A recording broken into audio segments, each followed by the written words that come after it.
Hey there, if you're thinking about selling your home and you want to go purchase another home, but you're not quite sure where to begin, then this video is for you.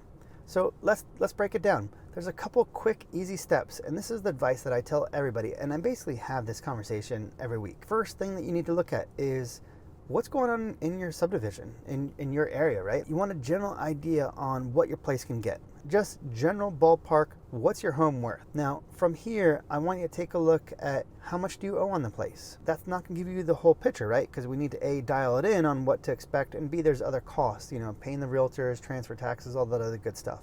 But at a basic level, step one is, does this seem realistic at all? If it does, step two, now you should connect with a great agent. And that way you can sort of dial in what should be your pricing and position strategy. How motivated are you to sell? Like, what kind of timing are we looking at? How much home prep do you want to do? How do you want to position yourself? How do you want to market your property? And really just dial in that strategy.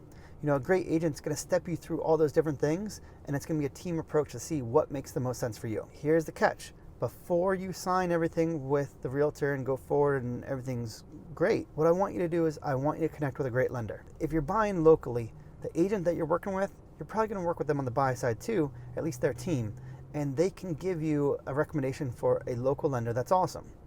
I do highly recommend A, that the lender's local, and B, you want to work with their lender because they're going to know the local trends. It's just going to make your life easier. I want to make sure that what you want to go purchase makes sense to you, right? Like, does your budget allow you to get what you have in your head? If so, selling still makes good sense. If it doesn't, then we may need to put the brakes on and reevaluate. Does it make sense to sell? Would it make more sense to stay put and remodel something, or do you need to wait another year, or whatever the case is, or do we just have to change what you might be looking for? So the point is, I want to make sure that the end results make good sense for you. Once you say, yeah, you know what, sure, I'm pre-approved for, I don't know, $700,000. There are homes I've already seen online that I'm excited by in the $700,000 price range. This makes sense. Cool, let's go. At that point, go ahead, lock it in, sign up with that realtor, and get the home sale journey going, right? Because the end result is possible. And last thing I'm going to say is try to have fun with it, right? Like, this is a big deal. You're looking to go buy this next house, whether it's you're upgrading to something bigger and better, or whether you're downsizing to something smaller. The point is, this is a big moment in your life.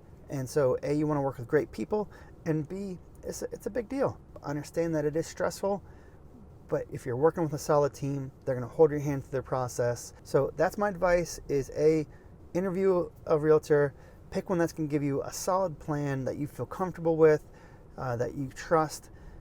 Connect with a great lender after that they can refer you, so you know that the end result makes sense. Then dial in that pricing strategy, sign everything, and get it rocking. That's my advice. I hope that makes sense. If you have any questions, feel free to comment below. I'm Brendan Spear with Caprika Realty, and I wish you the best in your home selling journey.